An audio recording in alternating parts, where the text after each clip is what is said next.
Just let go. And if you would, just imagine your favorite beach.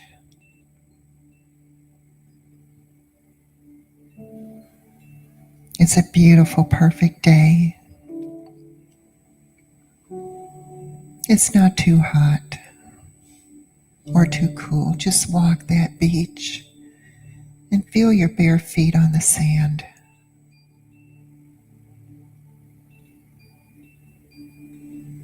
Just enjoy the way that feels. No worries. Nothing to do. Just take that time for you.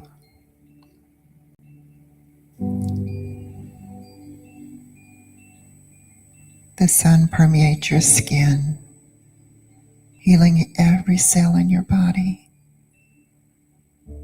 Just enjoy the way that feels. And right there is this little seashell. Just pick that up. Look at all the details. Let your mind focus on that.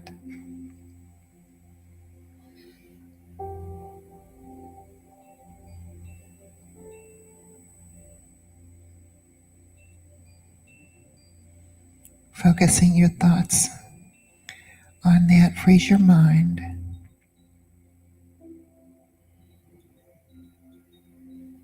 And right there is a place to sit on a blanket or in your chair. Just sit there and watch the waves as they go out and come back in. Each time they go out, you feel yourself more and more relaxed.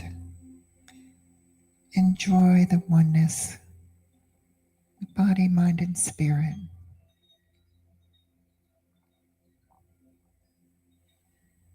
When the wave comes back, breathe in the beautiful richness of oneness.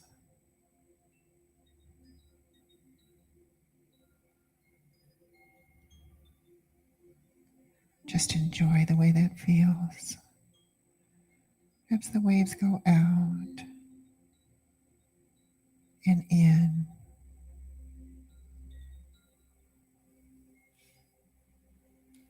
and you become more and more aware of body, mind, and spirit.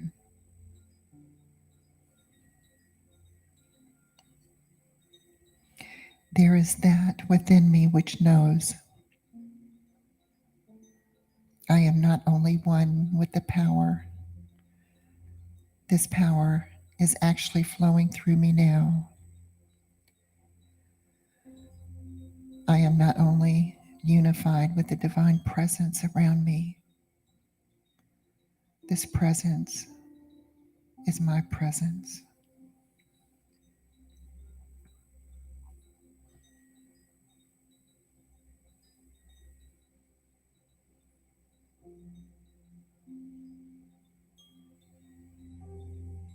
The kingdom of God, the glory of God is here and now. I am forever a part of its being. The perfect law of God is now operating in my affairs. There is no strain, stress, or fear in my life. I am in the presence of radiant joy, of divine love and perfect power.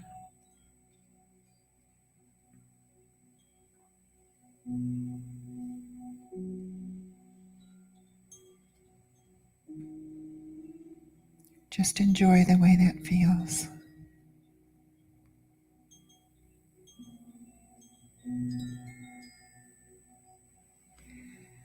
knowing the equalizing, harmonizing, healing power of the universe is active in me now.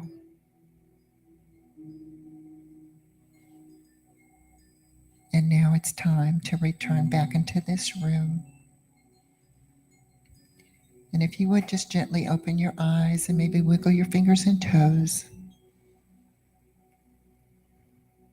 Namaste.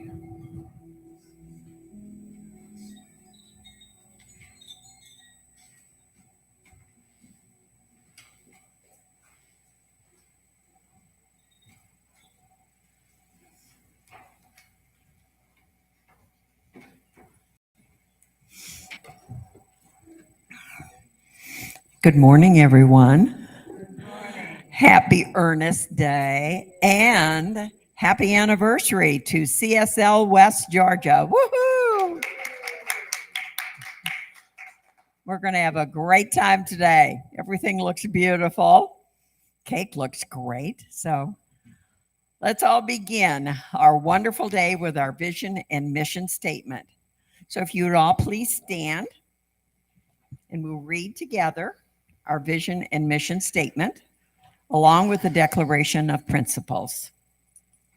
Our mission statement.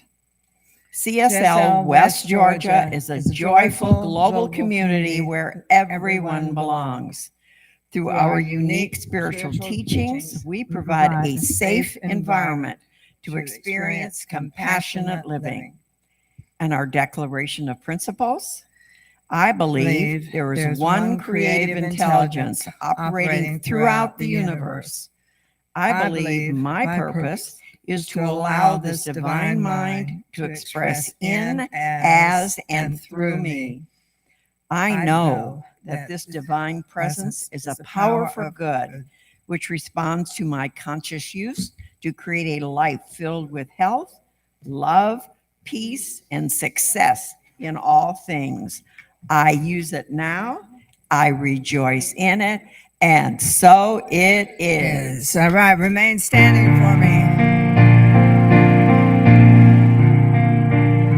We're going to do our hug song. Take a little love and pass it on. Take a little love and pass it on. And before you know it, the world is gonna show it. Take a little love and pass it on. Take a little love and pass it on. Take a little love and pass it on. And before you know it, the world is gonna show it. Take a little love and pass it on. Smile. Take a little smile and pass it on. Take a little smile and pass it on. And before you know it, the world is gonna show it. Take a little smile and pass it on. Hug. Take a little hug and pass it on. Let's hug. Take a little hug and pass it on. And before you know it, the world is gonna show it. Take a little hug and pass it on. Take a little hug and pass it on. Take a little hug and pass it on. And before you know it, the world is gonna show it. Take a little hug and pass it on. Keep hugging. Take a little hug and pass it on. Take a little hug and pass it on. And before you know it, the world is gonna show it. Take a little hug and pass it on. One more time. Take a little hug and pass it on. Take a little hug and pass it on. And before you know it, the world is gonna show it. Take a little hug and pass it on. Love. Take a little love and pass it on. Take a little love and pass it on. And before you know it, the world is gonna show it. Take a little love and pass it on. Yes, I like that hugging stuff. Yes, don't we all? We're a hugging bunch, aren't we? I know. We're the best huggers.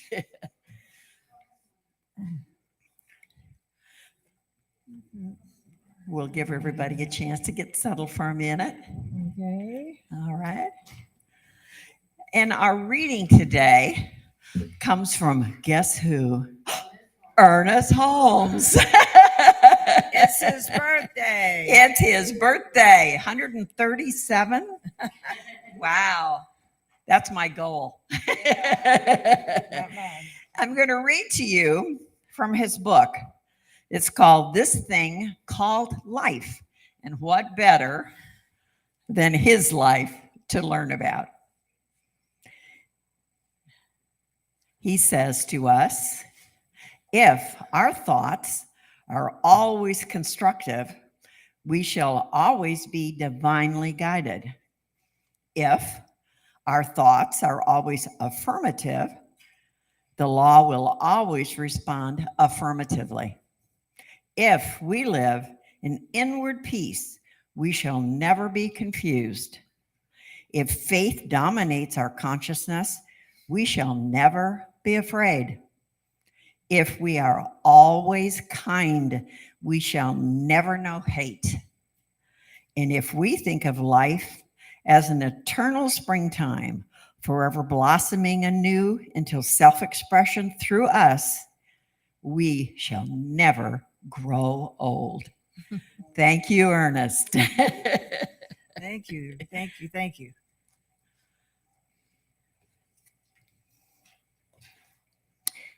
As you can see on the table over here, we have created a kind of a past and present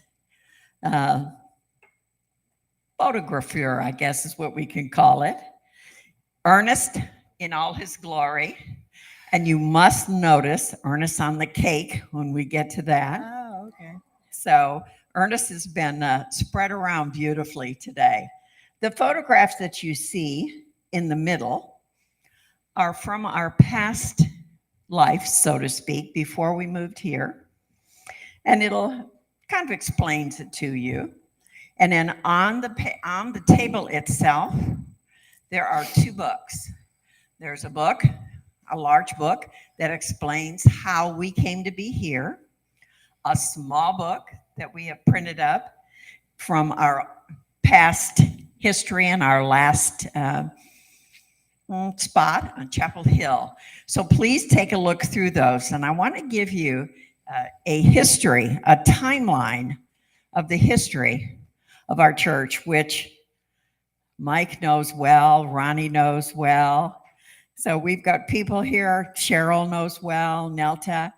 We've got, and you'll see pictures of Deborah. Yeah. So we've been around for a long time, you all. So we wanted you all to know exactly what was going on. And Ken. Ken, yeah, Oh, yeah. that's They've right, been here Ken and forever. Gloria, Marsha. My goodness gracious. I think I'm the newbie. First of all, Reverend Pamela Stevenson established our church in 2001 as the West Georgia Church of Religious Science. When I joined in 1998 back in Texas, it was the first Church of Religious Science. The name was officially changed to the Center for Spiritual Living West Georgia in 2011. Reverend Jay Robbins took over the church in 2003 and served as our minister until he transitioned in 2015. In March of 2015, we began meeting at Studio T Event Center on Chapel Hill Road. The pictures displayed on the poster board and the photo album on the table are all from our time there. During 2020 and the first months of 2021, we were unable to meet, guess why, in person. However, we were able to continue to be together on Zoom. Hooray for Zoom. We began visioning a new space in April of 2021. On August 10th, 2021, we stepped into our vision and began transforming the space into what you see today. The photographic journal on the table shows how we manifested our space from that very first view to our first service on December 19th, 2021. We celebrate the past 23 years and look forward as we grow our community of the Center for Spiritual Living West Georgia in 2024 and in the future years. So do enjoy and look through the books. It's fun to see. It was fun to put it together. You know, it was fun for me, the memories and the events we've had and the fun we've had and the work we've done. So please enjoy. And this morning, we have a very special event, and Dorothea is going to lead us through our wonderful event today. And for the past 19 years, Dorothea has actively, and I mean actively, embraced the principles of New Thought teachings. Her mentor in this journey was Paul Gagne, the former minister of the Spiritual Living Center of Atlanta. Beyond her spiritual pursuits, Dorothea brings a wealth of experience, having served as a dedicated member of the U.S. Navy for 10 years, yay, and participated in the Toastmasters group. Over the last 3 decades, Dorothea has dedicated herself to guiding individuals through challenging personal experiences. Her role as a life coach, public speaker, and author have allowed her to make a positive impact on many lives. Dorothea is the proud author of the book and card set titled Insight Without Change is Meaningless, which delves into profound wisdom. Her literary contributions extend to creating love and healing the broken heart, a work that explores forgiveness, accompanied by a bonus prosperity meditation. Currently, she is serving CSL West Georgia as our wonderful board president. Thank you, Dorothea. She also assists in the media ministry each Sunday, and we thank her for that as well. She wears a lot of hats, everybody. In addition to her books, Dorothea has created 7 wisdom card decks, further showcasing her commitment to sharing valuable insights and promoting personal growth. So this morning, please welcome our wonderful, fabulous. We have a song. Oh, I'm sorry. I missed our community song. You're not y'all. gonna let But me we're sing. going to bring her up here anyway while we sing to her. Come on, Dorothea. Come on, sweetie. Or you can sit right there. Okay. Okay. Whatever you decide, you may. I know you can, but you may. We're going to sing her up to the stage, guys. This is a song written by our good friend, John Stringer. I think it is a very good song. You can sing along. A good congregational and a good welcome song. You ready, Connie? Welcome to love. Oh, wait. I'm in the wrong key. Wait. Okay. See, now you messed me up, Sandy. I'm going to blame it on Sandy. Yeah, that's fun. Why not? Why can't I? I can. Okay, here we go. This is what happens when you got these fancy keyboards. Welcome. Yeah, here we go. Welcome to love. Welcome to peace. Welcome to our community. Be who you are. Let your light shine. We're so much more when we unite. You are welcome here. You are welcome here. You are welcome here. You are welcome here. No matter who or what you call yourself or where you come from, this is the place in this world that has open arms right here. Welcome to love. Welcome to peace. Welcome to our community. Be who you are. Let your light shine.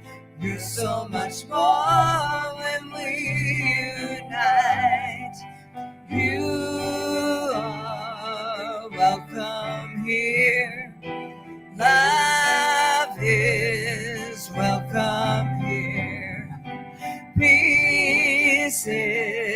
is welcome here. You are welcome here. No matter who or what you call yourself or where you come from, this is a place in this world that has open arms right here. Welcome to love, welcome to peace, welcome to our community. Be who you are, let your light shine. We're so much more when we unite. You are welcome here. You love is welcome here. Peace is welcome here. You are welcome here. If you want to sing along, we're going to play it for you again. Love is welcome here. Love is welcome here.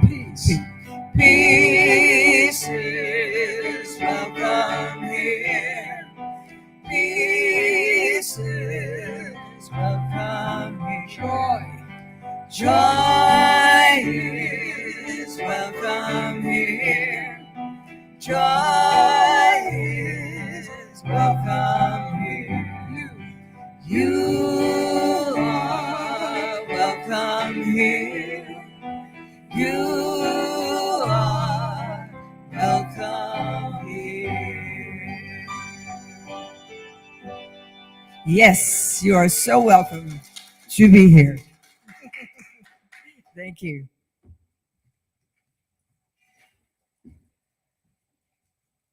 Good morning, everyone.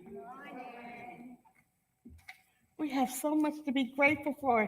It is 2 years that we have been in this building after COVID. We manifested our own space, and it feels good. It feels wonderful. And we had a lot of people who had a wonderful hand in all of this. And you will see it in those pictures. 137 years Ernest Holmes would be today.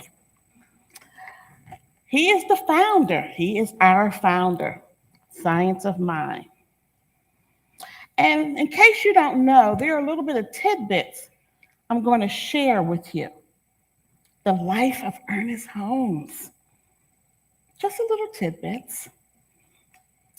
The majority of the following material is really about Ernest Holmes. Who was Ernest Holmes? Where did he come from? And how is this man who had a distaste for organized religion becomes the founder of Science of Mind? In studying his life, our goal is not just to learn about the life of this man, but to attempt to capture his consciousness, knowing that the consciousness is the vitality of his teaching.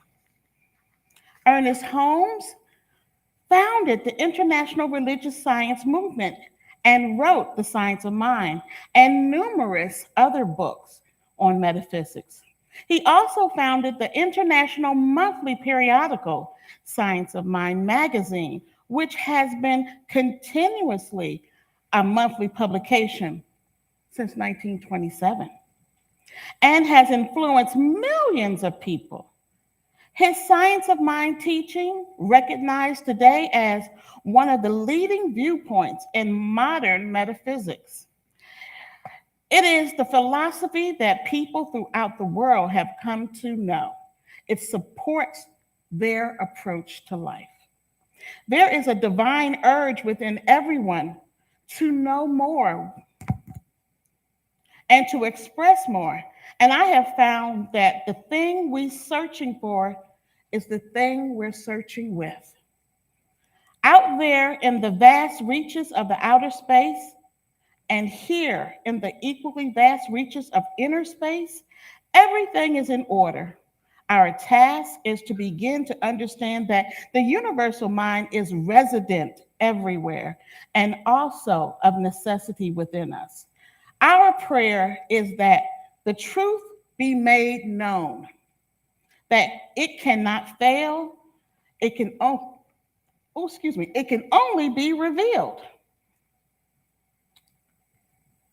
Ernest Shirtleaf Holmes was born January 21st, 1887, in a small farm near Lincoln, Maine. He was the youngest of 9 sons. His mother was a school teacher and his father was a self-educated farmer. He was raised as a Baptist, but both of his parents were not ordinary Baptists.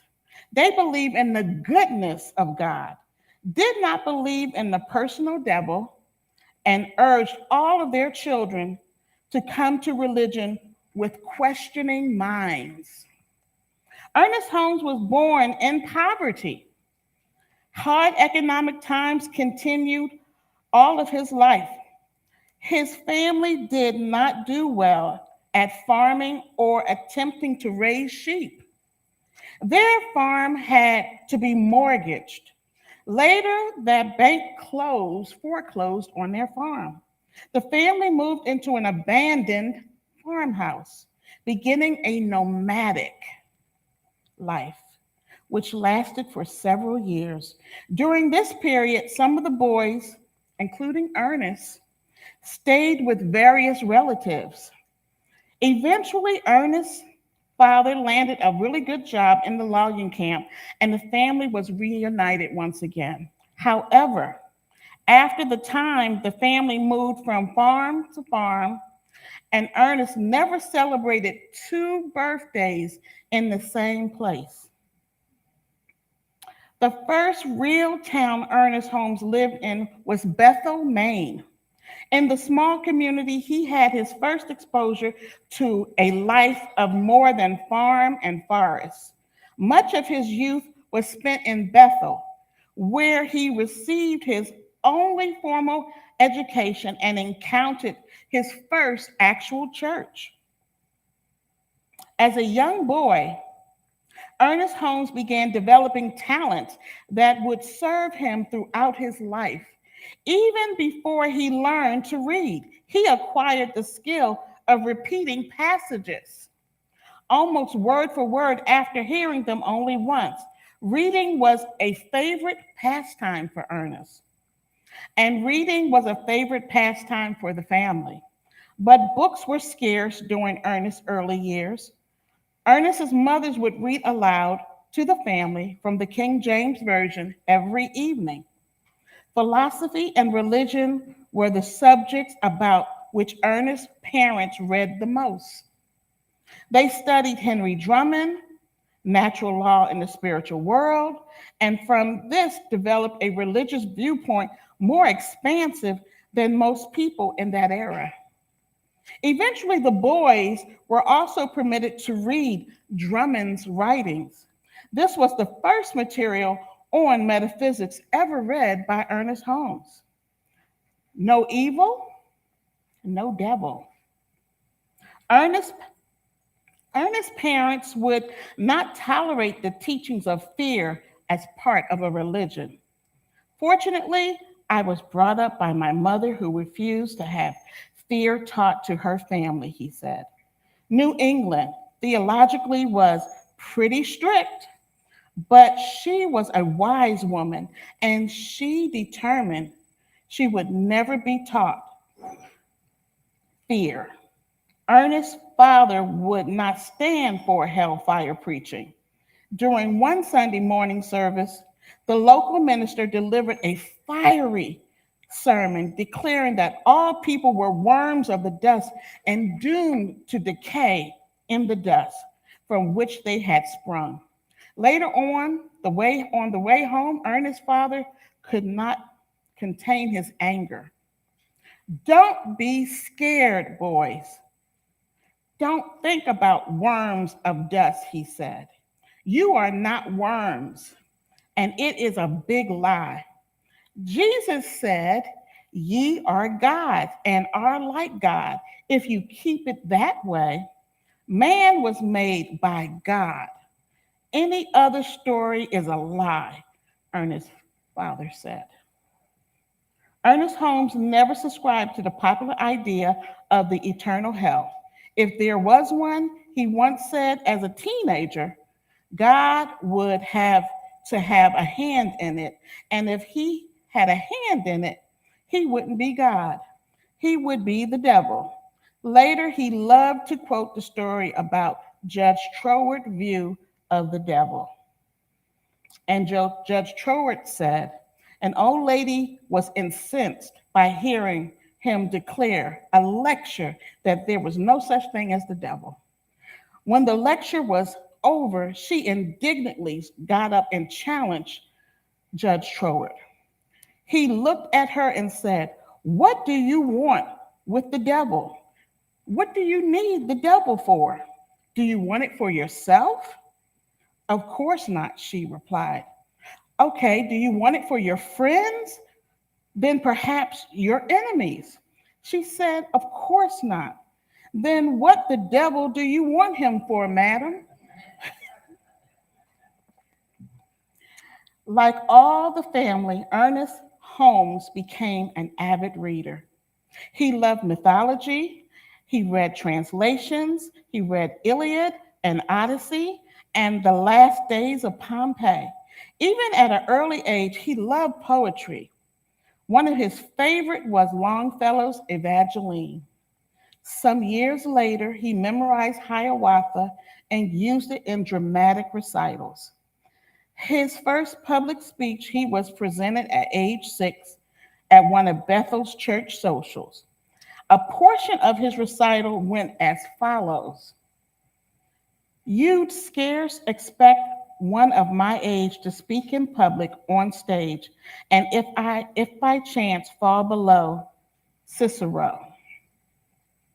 Don't view me with critics' eyes, but look past my imperfections by. As a teenager, Ernest Holmes was widely known as the eternal question mark. He was curious about everything and asked innumerable questions. From the beginning, I was a nonconformist, he said, asking so many questions I drove my relatives crazy. All during his youth, there was no indication that Ernest Holmes would become one of the great spiritual leaders of his time. He said many years later that he never felt a special calling, no hint of being singled out by a great teacher. He always insisted that his own understanding was the result of a natural growth and the unfolding of his own evolution. His curiosity naturally followed him to church, where he continually questioned the ministers about their own theology. His most often used words were why and how. In 1904, Ernest was 17 years old. Ernest entered a private preparatory school in Bethel and began studying English, Latin, mathematics, and history. He attempted to get a formal education to understand religion studies. After much questioning and contemplation, however, Ernest set his sights on a course of independent thinking, deciding his education was not to be derived from conventional means, so he left school. His heart was not so much in the classroom as it was in poetry. In the nature of contemplation and of life, he spent most of his time reading poetry and driving horse and buggies through the Maine woods. What is God? Who am I? Why am I here? He decided to find the answers to these questions, and so he moved to Boston. In 1905, he was 18 years old. Ernest went to work for some relatives As a butcher, business grocery store, he worked mornings, evenings, and Saturdays so he could be free to study in the big libraries. Ernest began attending church with his aunt, but soon found himself questioning the teachers of the church, particularly those who were dualistic nature, who believed in good and evil. Belief in dualism was a part of a religion of that time, but I never did believe it to be true, and I still don't. Ernest, you mustn't talk that way, his aunt said. It's in the Bible. Ernest Holmes would ask, but who wrote the Bible? If it's in the Bible, then somebody made a mistake. Something inside me always knew that this was not true. And so in 1907, he found Emerson. Ernest Holmes not only read Emerson, but he also talked with the excitement about Emerson ideas. It was an idea of independence in the mind of so much rich writings of Emerson. The poet emphasized nonconformity, and Ernest loved nonconformity, for independence had been Ernest's trademark. Be yourself, Ernest wrote. It is easy in the world to live after the world's opinion. It is easy in solitude to live after your own. But the great man who has the midst of a crowd keeps with perfect sweetness and his independence solitude. Ernest was only 20 years old when he first read those words, and he reveled in the spiritual freedom of Emerson. Emerson said, a man should learn to detect and watch and glean the light across the room from within.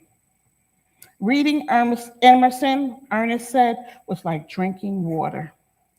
Ernest believed that people share universality and of life, and they believe that unification gives people a divine participation.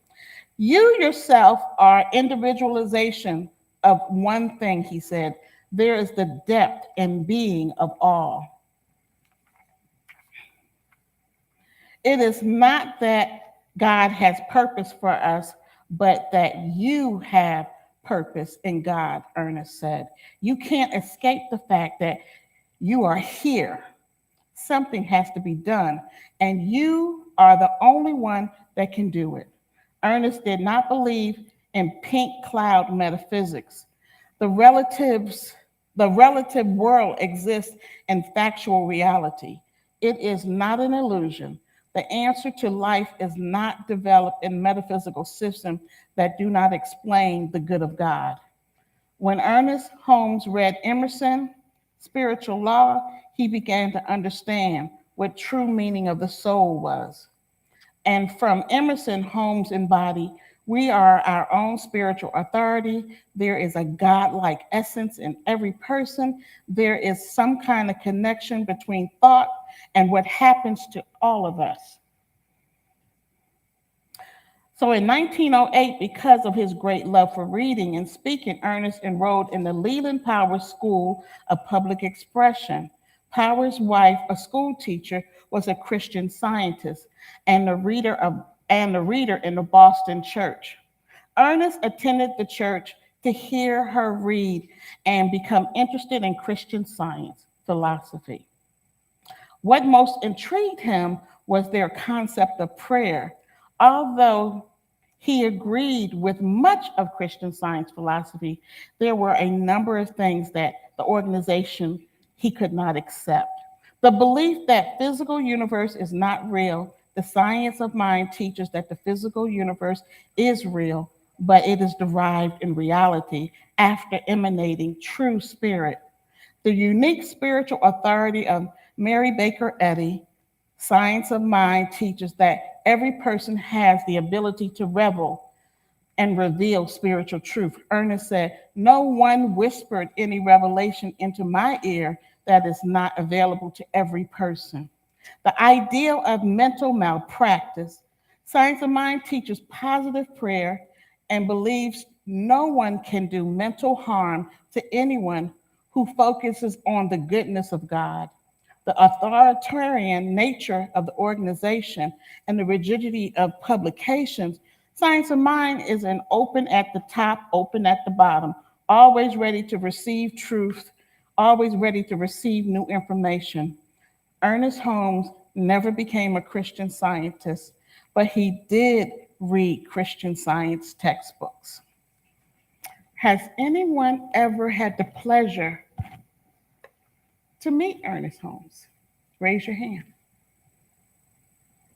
Has anyone ever had the pleasure of listening to Ernest Holmes? Raise your hand. Well, for those of you who have not, I would like to introduce you to Ernest Holmes.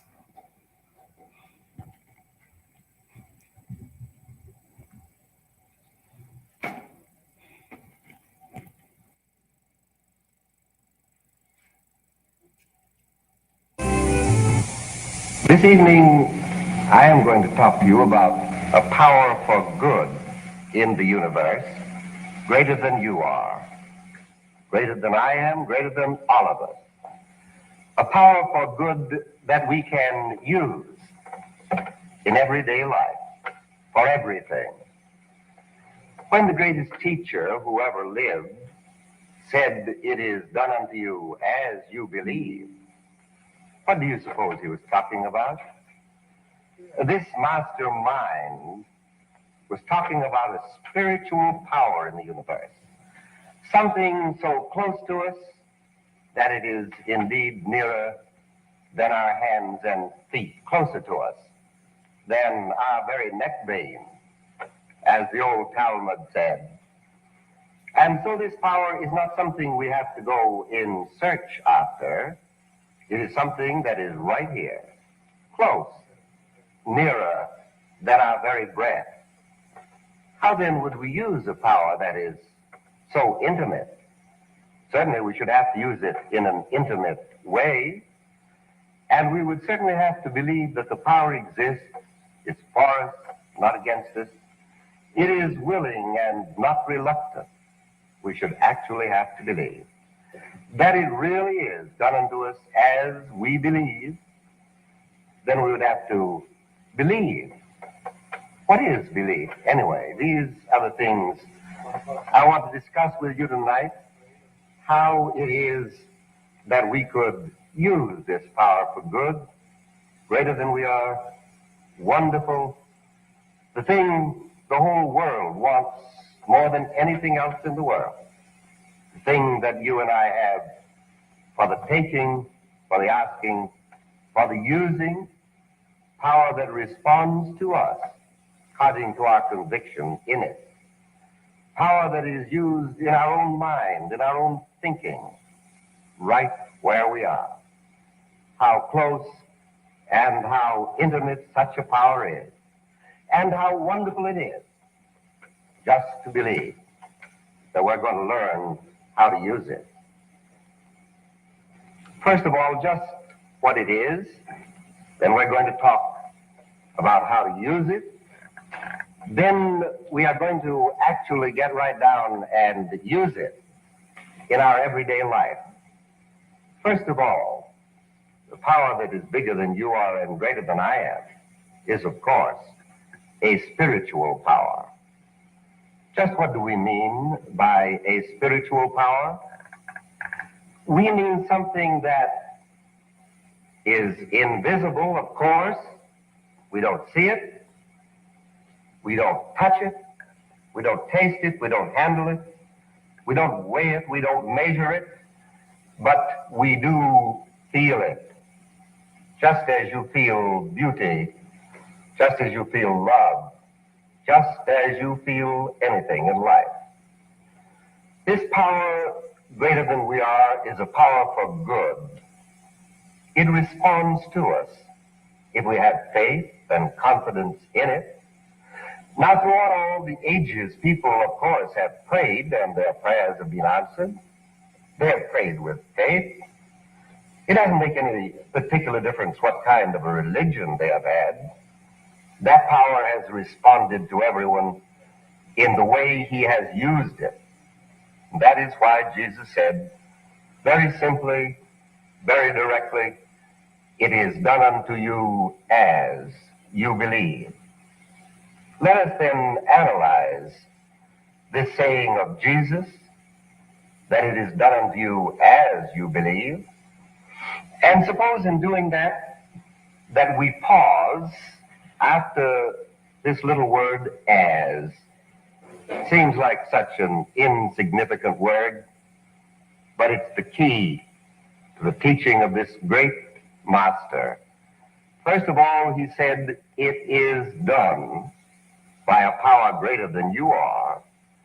It is done unto you by this power. You don't do it. Who has the power to create life? You and I did not make life. We did not create it. We did not think up ourselves. We awoke to the fact that we lived. And we looked about and wondered, what in the world is it all about? Why am I here? Is there anything in the universe great enough and good enough to come to my rescue when I need it? Quiet me if I'm disturbed, to bring peace to my mind if I am disquiet. Is there really power in the universe greater than I am? And is it good? And can I use it? And Jesus said, it is done unto you. There is a power that operates for you. And how does it operate?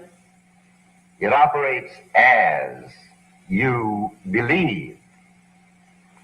Now suppose we try to analyze just what do we mean by belief. It's a peculiar thing, but it's very important. We do not believe a thing just because we affirm it. I might say I believe there is an elephant here, but there isn't any elephant. I might say there is thunder and lightning here, but I know there isn't. Belief is something that our own mind does not doubt. It is something that we ourselves inwardly do not deny. You can tell right off if you believe what you're saying. Shakespeare caused one of his characters to say, my words fly upward, my thoughts remain below. Words without thoughts cannot to heaven go. So you and I do not have to study very much to see, do I believe that there is a power greater than I am? Why, of course we believe it. Some mysterious thing which we call gravitational force holding you and I in place right now where you sit in your home. I'm standing here by this podium. I do not wonder whether or not this power is going to hold me in place. I walk a little to the right or to the left. I change my position. Always I am certain there is a power greater than I am holding me in place physically. Now all I have to do is just to transpose this and say there's another kind of a power. It is greater than I am. It responds to my belief, my faith, my confidence in it. And as soon as I establish this, then I must be certain that I actually believe. Now, probably this is the key to the answer to every prayer that was ever answered since time began. The prayer of faith, of conviction. Again, the great teacher, the great metaphysician, the great wayshower, he said, when you pray, believe that you already have what you're asking for. You know, Jesus didn't say, God or this power will be displeased if you ask for a loaf of bread. And as a matter of fact, he fed the multitude. He did not say, God or this power doesn't wish you to have any enjoyment in life. He spoke of a joy. which would complete ours. He said, "It is done unto you." But as you believe, therefore, he said, when you pray, believe that you have. Just believe that you have. Is it so hard to believe that we have? We believe that tomorrow will come. We believe that the sun will rise in the morning and set at night. We believe that the ocean and the tide will be there, and the moon. We believe the grass will grow. We believe that our food will digest. And who is there who knows how any of these things happen? Did you ever stop to think that the united intelligence of the human race, all the scientists living, all the philosophers, all the theologians, everybody put together, does not know how it is that a hen can lay an egg? Nor does it know how it is that a chicken can come out of an egg. Isn't that amazing? All we know is we set the hen, and the chicken does come out of the egg. This is the mystery of life. This is the mystery of faith, the power greater than we are. Jesus did not say, "What is your particular religion?" He spoke to every man in his own language. Just believe, and it will be done unto you. It seems too good to be true, doesn't it? And you and I will never know until we try it, as we're going to at the end of this short discourse. We're actually going to use this power, you and I, for a definite purpose. I'm going to use it for a definite purpose. You are. We'll watch and see. But let us be sure that we believe, just as we believe our food will digest, just as we know the sun's going to rise in the morning, just as we know that the world is still around, just as we know that you and I do not know how it is we can eat ham sandwiches, drink milk, tea or coffee, and have it turn into flesh, bone and sinew and blood and marrow. Everywhere we look, we are watching the mystery of life, the riddle of life. Someone has said, and I think rightly, that the riddle of life is understood only by him who knows that God is good, who makes a ladder of his faith and climbs from sense to soul, finds no line between mere human goodness and divine, but judging God by what in man is best, with a child's trust, leans on a father's breast. It isn't so hard to believe. We just haven't thought how easy it is to believe. And you know, if we just take it that way, and we'll say, yes, the world is round, I am held in place by some power, and now I'm going to believe in another kind of a power. It actually exists, and I'm going to try it. And then when we stop to analyze what is belief, what is faith, it's very simple. This is one of the great hurdles, however.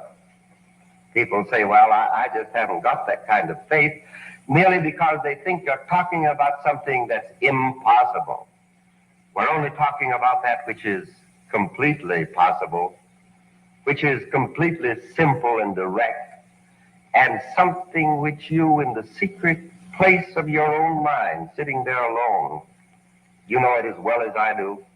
We all believe. We just haven't quite thought practicing our belief. until something really happens. And then we have learned that while something in us rises and says no, the belief isn't complete. And what do we do then? We just reaffirm that belief. You know, the mind has a very interesting quality. It acquires habits through repetition of thought. And the person who will really take himself in hand, understand this, and say, even though there might be something in me that right now doesn't believe what I say, my words may fly upward and my thoughts remain below, I am still going to train myself. I know that this can happen. I know that there is a power greater than I am. There is nothing in me any longer that's going to contradict it. And quietly, sort of easily and gently, and I think flexibly, you know, did you ever stop to think you live with yourself most of the time? No matter how many there are whom you love, it is yourself that you live with all the time. It is yourself you're going to have to learn to be a good friend to. There is one who is a friend to all of us. And let us not say, am I good enough to use this power? Why, of course we are. The rain falls on us, doesn't it? And the sun shines for us, and the wind blows for us. There is no God who denies anyone anything that is good and right. So using the faith we have and believing in the power greater than we are, we sort of begin to expect things to happen. It would be a very interesting thing, even if it were only a game we were playing. How fascinating. How wonderful to believe that out of that which up until now perhaps we had thought was a wistful wish, a wishful dream, something that couldn't quite be true, out of all of this we have longed for and we have yearned for and we have wanted. Isn't it terrific? Right now, maybe those dreams can come true.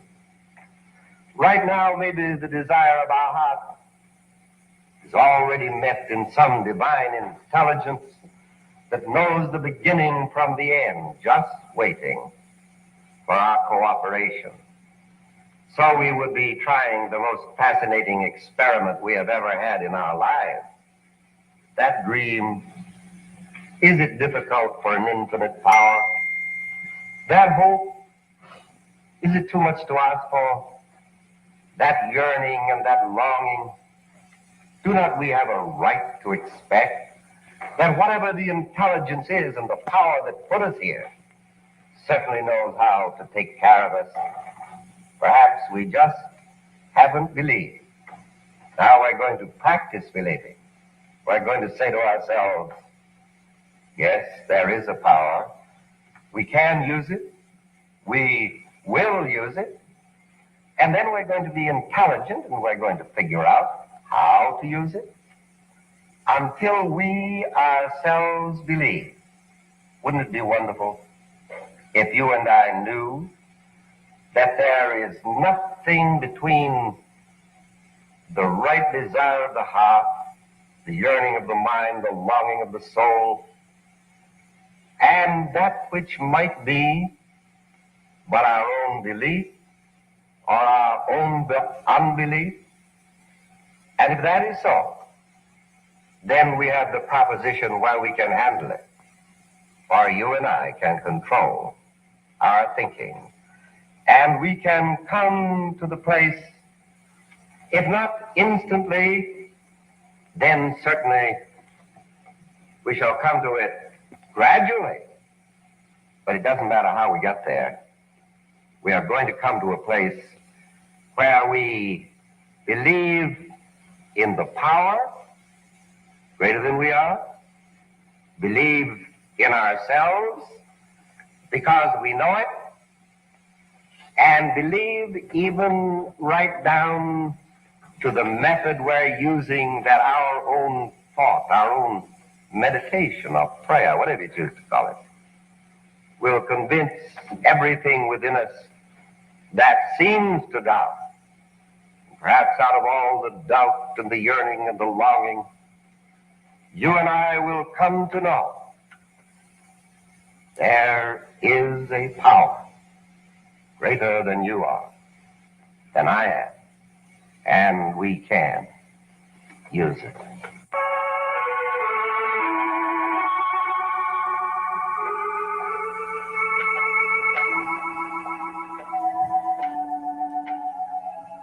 Now, friends, we're going to use this power very simply.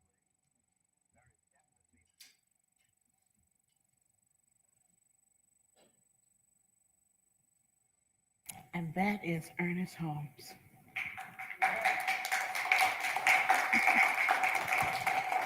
Our founder. And he still has that New England twang. Lived in California all that time, still has it. So we're going to end in a prayer. And I got this wonderful book for my birthday, Life is What You Make It. And there is a wonderful meditation in this book. Let's get quiet.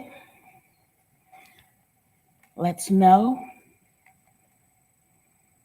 there's only one mind, one life, one truth, one intelligence, which is over all and in all, pervading all and able to recognize itself in all.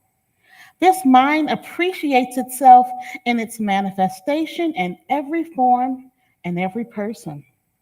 This mind is my mind and the reality of being, its source and its continuance. This mind is also the mind of everyone with whom I am in any way associated. Therefore, there is an immediate understanding of everything I do and say. There is in me no fear, no confusion, no apprehension, no disturbance. There is in me only a spirit of peace, of understanding, and a goodwill. I know that there is nothing in the world that can harm me, and no one who wishes to do any harm or injury to me. The voice in me is the voice of God. My word is the word of God. The result of that word is perfection, happiness, stability, and security. There is nothing in the universe that can hinder this word, disturb it, frustrate it, or deflect it. Nothing can take place except perfection and perfect action, satisfying, complete, and full. This right action is now and always will be operated in my affairs and in yours. I release these words into the universe, and they do not return void, and so it is.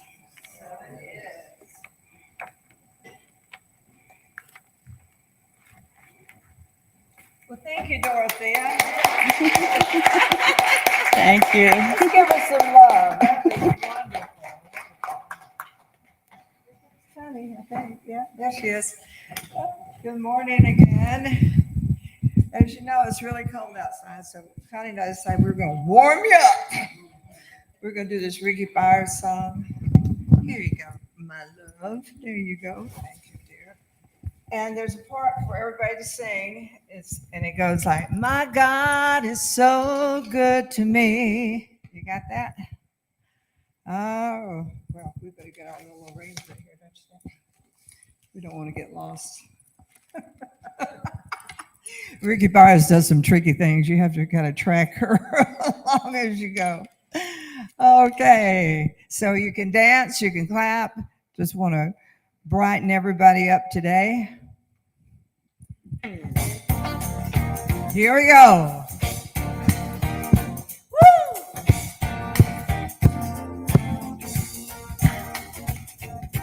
Well, I got up this morning singing, God is so good. I got up this morning singing, God is so good. I got up this morning singing, God is so good. My God is so good to me. Well, I'm feeling good down in my soul. God is so good. Oh, yeah, I'm feeling good down in my soul. God is so good. I'm feeling good down in my soul. God is so good. You know, my God is so good to me. When I'm in trouble, and in my time of trouble, I know God is so good. In my time of trouble, y'all, God is so good. In my time of trouble, yeah, God is so good. My God is so good to me. Ah, yeah. And in my time of triumph, yeah, God is so good. Praise God, close in my time of triumph, yeah, God is so good. In my time of triumph, y'all, God is so good. My God is so good to me. And when the day is over, I sing, God is so good. Yeah, when the day is over, I sing, God is so good. When the day is over, I sing, God is so good. My God is so good to me. Right. Every day, in every way. God is so good. Yeah, every day, in every way. God is so good. When I take the time to praise God's Spirit, God is so good. My God is so good to me. Every day, in every way. God is so good. Yeah, every day, in every way. Well, God is so good. When I take the time to praise God's Spirit. Woo! When I take the time to praise God's Spirit. Don't you know when I take the time to praise God's Spirit, God is so good. And my God is so good to me. And that's why I got up this morning singing, God is so good. Yeah, I got up this morning singing, God is so good. Well, I got up this morning singing, God is so good. My God is so good. My God is so good. My God is so good to me. Oh, yeah. Thank you.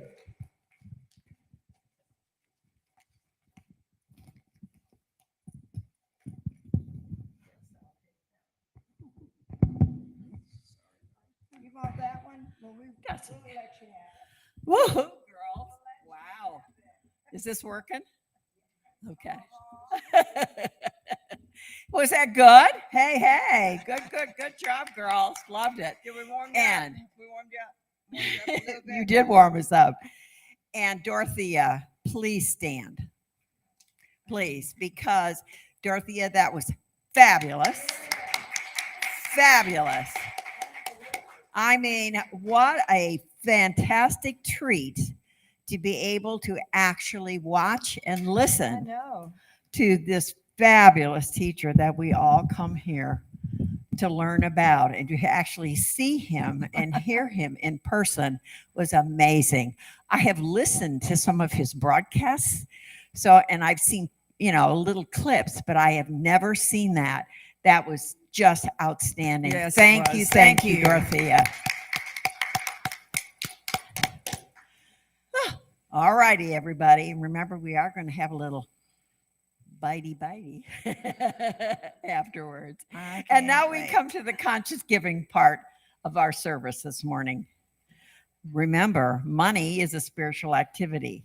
Spiritual giving is our opportunity to express our gratitude and open our consciousness to receive greater abundance. It is the practice of participating in the circulation of universal good. And here we have 3 ways to give at CSL West Georgia. You can put cash or a check in the envelope in your bulletin. You can donate electronically with your phone by using the information found on the back of your bulletin. This information is also being placed in the chat window for our online viewers. You can also donate online by using your personal Breeze account. If you donate online, either using our phone or your Breeze account, please put an online giving card in the collection plate to acknowledge your contribution. If you did not pick one up at the door, you can get one from the usher. And now, as one consciousness for prosperity, let us say together, freely I give with a feeling of abundance, knowing that my gift blesses others and myself as well.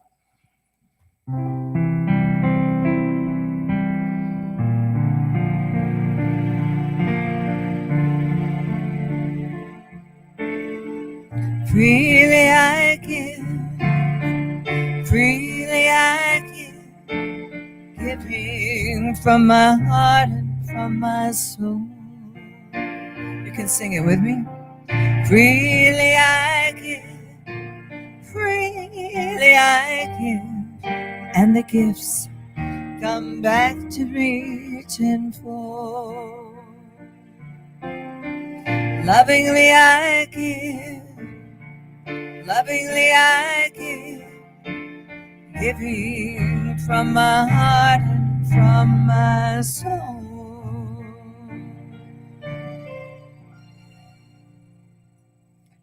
And together we say, I am grateful for the divine givingness circulating abundantly through my life, our community, and our world.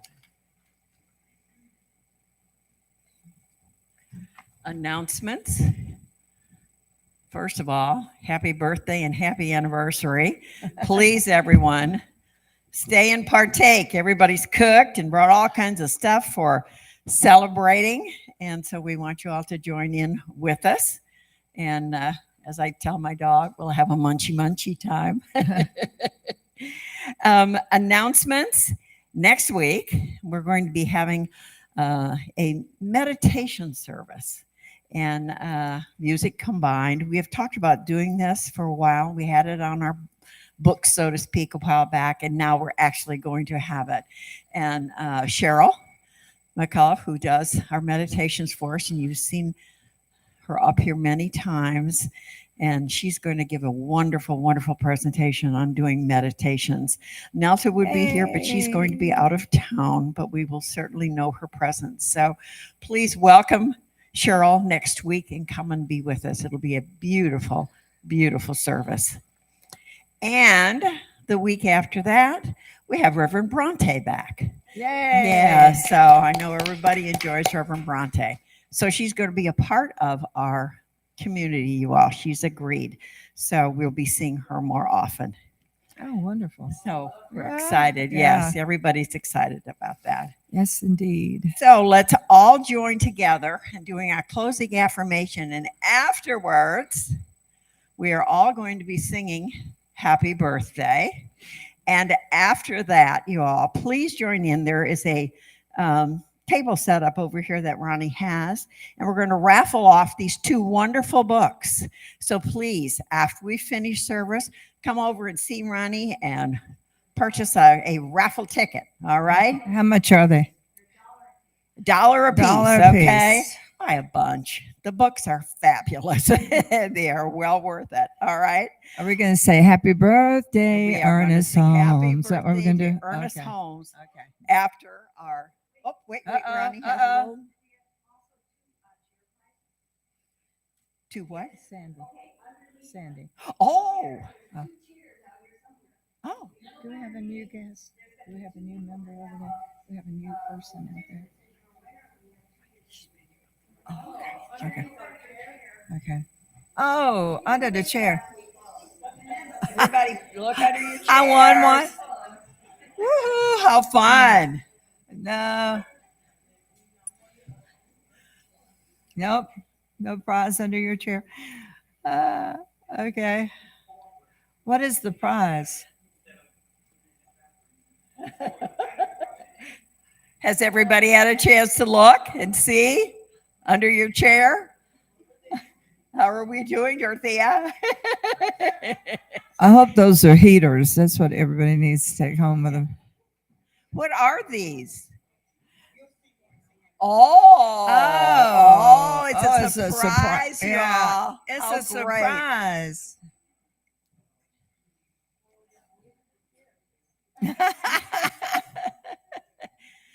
Also, while we're doing that, I do want to see if do we have any new visitors today with us? No. All right. Me? We No, have I'm not new. I'm not new. Cynthia's been around a time or two. All righty, you all. Everybody settled? Mm-hmm. Okay. Okay. Let us stand and say our closing affirmation together. We go forth today knowing that we are God's blessing in the world. Only good comes from us. Only good comes to us. And so it is. Here we go. All right. Are you ready to sing happy birthday? Connie, it wasn't time. Happy birthday to you. Happy birthday to you. Happy birthday, Ernest Holmes. Happy birthday to you. Let's do it again. Happy birthday to you. Happy birthday to you. Happy birthday, Ernest Holmes. Happy birthday to you. That's so special. Are those bubbles?